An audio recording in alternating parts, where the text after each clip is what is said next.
presented by Videshi DJ Nitish music Rasulpur road Tehti चौक Rasulpur road Tehti चौक Rasulpur road Tehti चौक।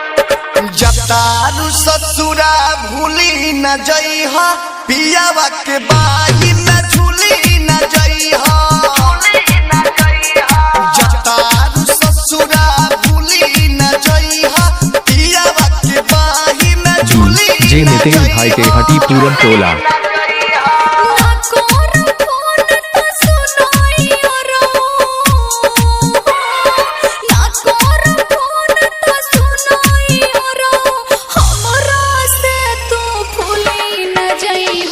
जतारू ससुरा भूली न जइहा पियावा के बाही न झूली न जइहा नीतीश डीजे जतारू ससुरा भूली न जइहा पियावा के बाही न झूली न जइहा नीतीश डीजे रसूलपुर रोड तेहटी चौक recording studio Rasulpur road Tehti चौक। presented by Videshi entertainment. Nitish DJ Rasulpur road Tehti चौक रसूलपुर रोड तेहटी चौक रसूलपुर रोड तेहटी चौक। फोनो तक करबू डीजे नीतीश म्यूजिक फोनो तक करबू ससुरा में जाके नाही बिसरबू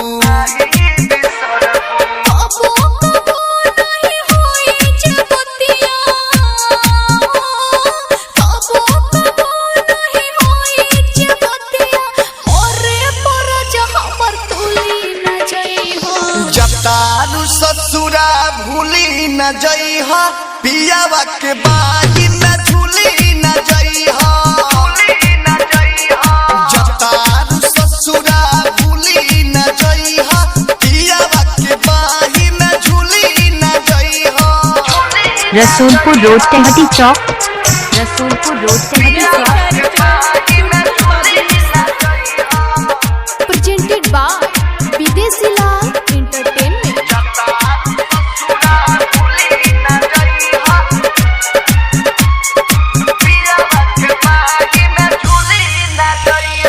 दिन रात तोरा पे मत हरे है वियोग में दिन रात तोरा पे मत हरे है वियोग में पागल बन के घूमब यहाँ बरोड में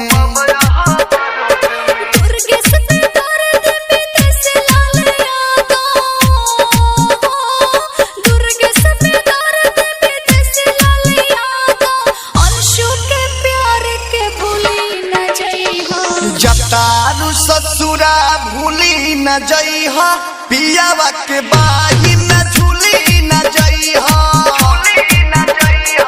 जतारू ससुरा भूली न जइहा पियावा के बाही न झूली न जइहा नीतीश डीजे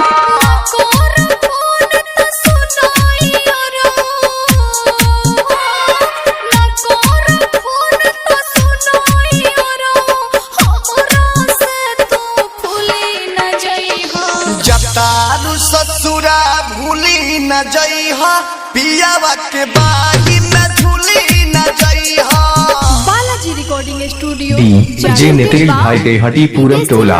हमारा फोन नंबर है 6309899138।